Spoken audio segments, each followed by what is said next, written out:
Bonjour et bienvenue dans Esprit Lead Up, le podcast qui accompagne les dirigeants, managers et entrepreneurs à incarner un leadership plus humain, plus stratégique et profondément inspirant.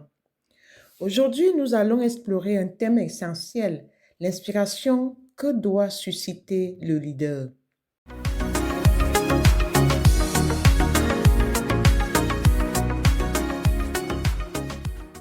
Alors, l'inspiration du leader, c'est quoi? C'est l'art d'incarner ce que l'on veut voir grandir.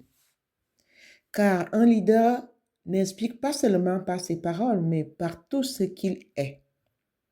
Son approche des situations, la clarté et la puissance de sa communication, le choix de son langage, le reflet qu'il donne de ses valeurs et surtout sa posture en toutes circonstances. Si vous souhaitez que vos équipes donnent le meilleur, vous devez être le premier à incarner ce meilleur chaque jour et chaque instant.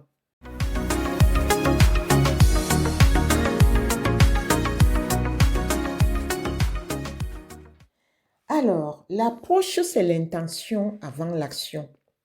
Votre approche en tant que leader est la première source d'inspiration. Elle précède vos paroles et vos décisions. Une approche inspirante repose sur 3 piliers. Le premier pilier, c'est l'écoute active. En tant que leader, en tant que dirigeant, en tant que manager, vous devez accueillir les idées, les inquiétudes et les suggestions sans jugement de toutes les personnes qui viennent vers vous. Le deuxième pilier, c'est la clarté d'intention. Vous devez savoir pourquoi vous faites les choses et pouvoir l'exprimer simplement. Et le troisième pilier, c'est la cohérence. Oui, un leader se doit d'être cohérent. Vous devez être cohérent. Vous devez aligner vos décisions avec vos valeurs et la vision que vous portez. C'est ça la cohérence. Un exemple concret.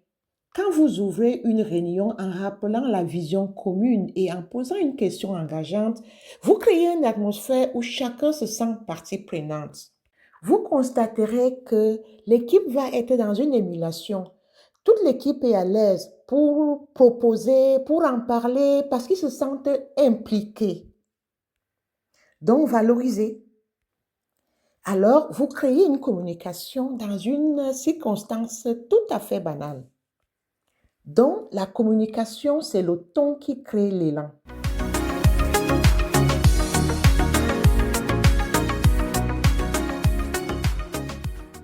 Alors, la communication d'un leader inspirant que vous êtes va aller bien au-delà des informations transmises. Elle va mobiliser les énergies, elle va donner du sens aux actions, elle va faire grandir ceux qui écoutent. Et pour y arriver, il va falloir que vous ayez 3 clés. 3 clés pour parvenir à une communication avec un ton qui crée de l'élan. La première clé, c'est parler avec conviction. Vos mots doivent être alignés avec vos croyances profondes. Parce que quand c'est dit de manière vraie, ça s'entend de façon claire également. Vous devez utiliser un langage inclusif. Remplacez je par nous. Parce que tout le monde va se sentir impliqué, concerné. Quand il s'agit d'objectifs communs, utilisez toujours le nous. Et il faut savoir raconter. Oui, il faut intégrer des anecdotes et des exemples réels qui marquent les esprits. Et quand on est un leader authentique, ça se fait de façon naturelle. Quand on parle à quelqu'un, quand on lui explique quelque chose, naturellement, on aboutit sur un exemple concret. On n'est pas centré sur soi. On prend des exemples sur d'autres personnes, sur d'autres circonstances, pour que la personne soit mieux outillée. Par exemple, au lieu de dire faites cet objectif, il serait mieux de dire voici pourquoi cet objectif compte pour nous tous et comment chacun d'entre nous y contribue. Ça, c'est le langage d'une communication qui donne de l'élan, qui implique tout le monde. C'est inclusif. Et logiquement, à partir de l'approche et de la communication, vous allez donner un reflet et une posture qui seront l'exemple visible pour vos collaborateurs, pour ceux de votre entourage. Vous allez les inspirer parce qu'un leader est un miroir. Son équipe observe et reproduit ses comportements consciemment ou non. Oui, Le reflet que vous donnez doit incarner la rigueur, l'empathie et la vision. Et donc, sachez que votre posture se lit dans votre langage corporel. Plus vous avez un regard direct, des gestes ouverts, une tenue soignée, plus vous inspirez votre équipe. Votre gestion des émotions aussi compte énormément. Si vous restez calme, même sous pression, votre équipe, vos collaborateurs en apprennent de vous. Votre présence également, c'est une posture qui inspire vos collaborateurs. Si vous êtes pleinement attentif quand quelqu'un s'adresse à vous, c'est ça la présence. Vous allez le mettre en confiance, vous allez l'inspirer davantage à réfléchir par rapport à vos orientations et à votre accompagnement. Un exemple concret.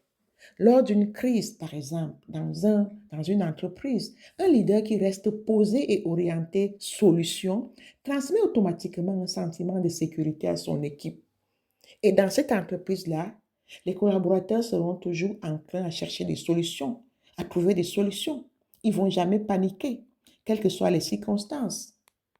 Alors, faire naître l'inspiration au quotidien. Être un leader inspirant n'est pas un rôle que l'on endosse uniquement lors des grands discours. Non, c'est un engagement quotidien dans les détails comme dans les grandes décisions. Je vous invite donc, cette semaine, comme défi à observer votre approche dans vos interactions clés. Soyez-en conscients cette semaine. Quand vous parlerez à vos équipes, vous vous adresserez à une personne, à vos collaborateurs, ajustez les mots, le ton et le geste nécessaires pour vous rendre plus alignés à vos valeurs. Et notez en fin de journée un moment où vous avez vraiment inspiré. Vous vous êtes rendu compte que vous avez dit, vous avez parlé, vous avez échangé et à la fin, vous avez obtenu un résultat. On vous a fait un reporting, un feedback magnifique. De même, vous auriez également à identifier des moments où vous auriez pu inspirer davantage. Qu'est-ce qui vous a manqué? Et le lendemain, comment est-ce qu'il faut inspirer plus? Merci d'avoir écouté cet épisode d'Esprit Lead Up.